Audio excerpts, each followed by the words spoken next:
Welcome, university students and civil service aspirants. Today, we're taking a really fascinating journey through the minds that essentially shaped a civilization. Think of this explainer as your complete study guide to 16 representative Indian political thinkers.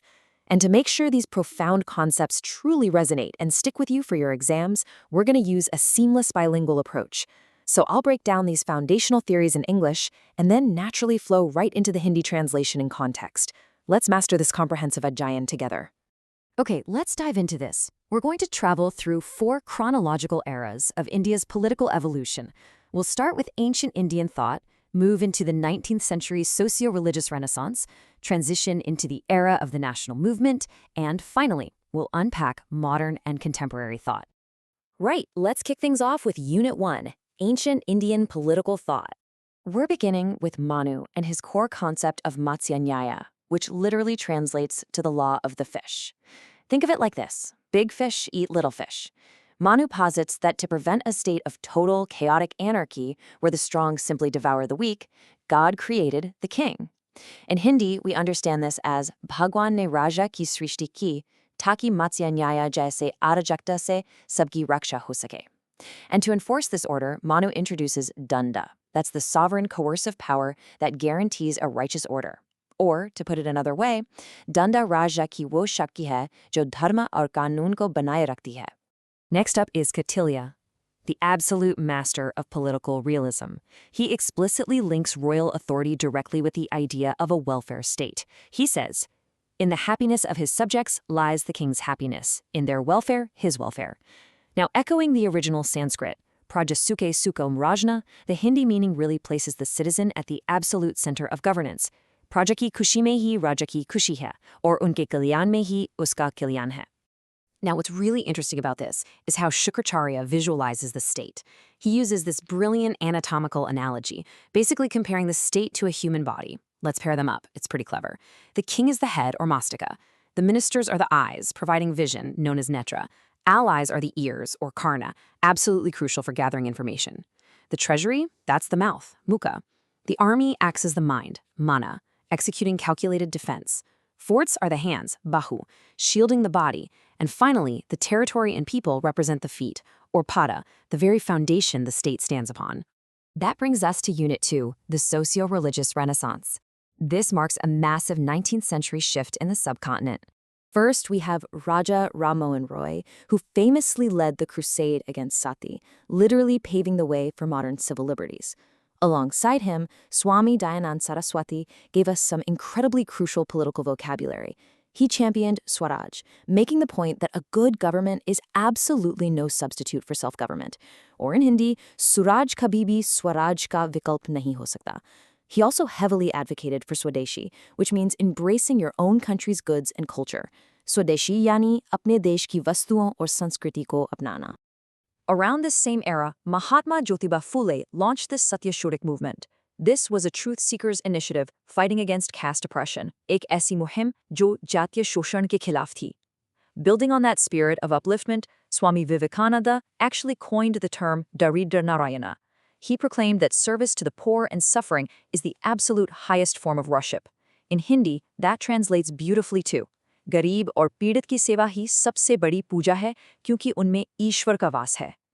Okay, let's move to and see how this builds into Unit 3, Major Political Thinkers of the National Movement.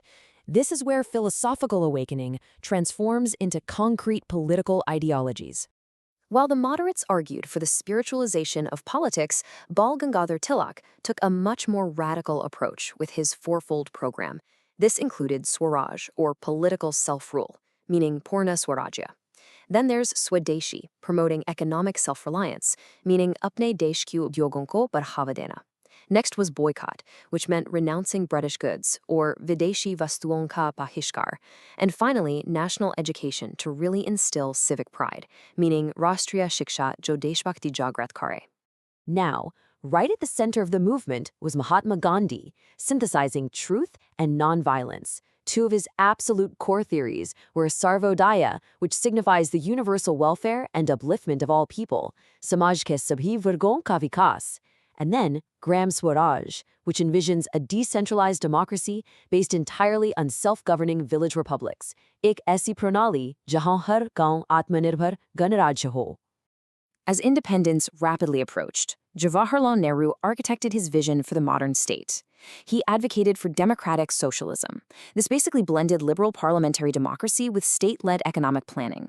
लोकतांत्रिक समाजवाद, जहां लोकतंत्र की स्वतंत्रता और आर्थिक योजना एक साथ चलते हैं. On the international stage, he formulated the non-alignment movement and Panchsheel. That's an independent foreign policy based on peaceful coexistence. Gutte nirpekshata और शांतिपूर्ण सह अस्तित्व के 5 सिद्धांत. And finally, we reach Unit 4, Modern and Contemporary Political Thought. Here, we'll analyze the incredibly diverse ideological spectrum of post-independence thinkers. So the crucial point here is how governance actually translates to justice. We see early historical models of justice in Ahilyabai Holkar's Sushasan, or good governance. Fast forward to the framing of our republic, and Dr. B.R. Ambedkar advanced the pursuit of social democracy. He firmly asserted that political democracy is totally unsustainable without social and economic equality. Samajik और आर्थिक लोकतंत्र के बिना राजनीतिक लोकतंत्र अधूरा है. He famously gave the call to educate, agitate, organize, और शिक्षित बनो, संघर्ष करो, संगठित रहो.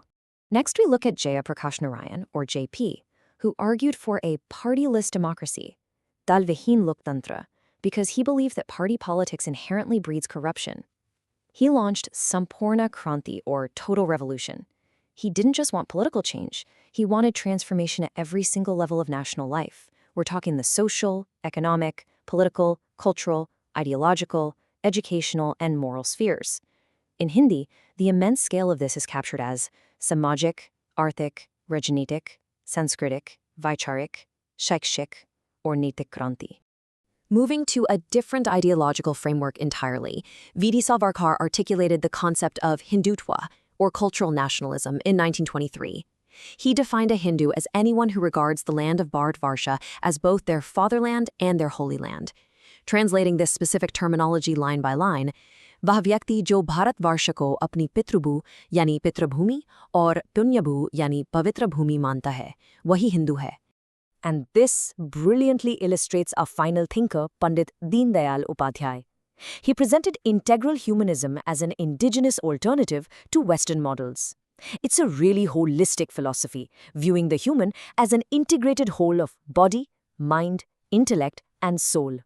एक आत्मा मानववाद, शरीर, मन, बुद्धि और आत्मा का एक समग्र दर्शन है. A core policy outcome of this is Antyodaya, which is the material and moral upliftment of the last, most disadvantaged person in society, और समाज के सबसे अंतिम और पिछड़े व्यक्ति का उत्थान. Wow, we have covered incredible ground today, from the ancient statecraft of Manu and Kautilya all the way to the democratic and social revolutions of the 20th century. So I'll leave you with this final, provocative thought to reflect deeply on as you review your syllabus. Which of these foundational philosophies most impacts our modern governance today? इनमें से कौन सी मूल विचारधारा आज हमारे शासन को सबसे ज्यादा प्रभावित करती है? Keep that question in mind as you study. Good luck with your Etienne.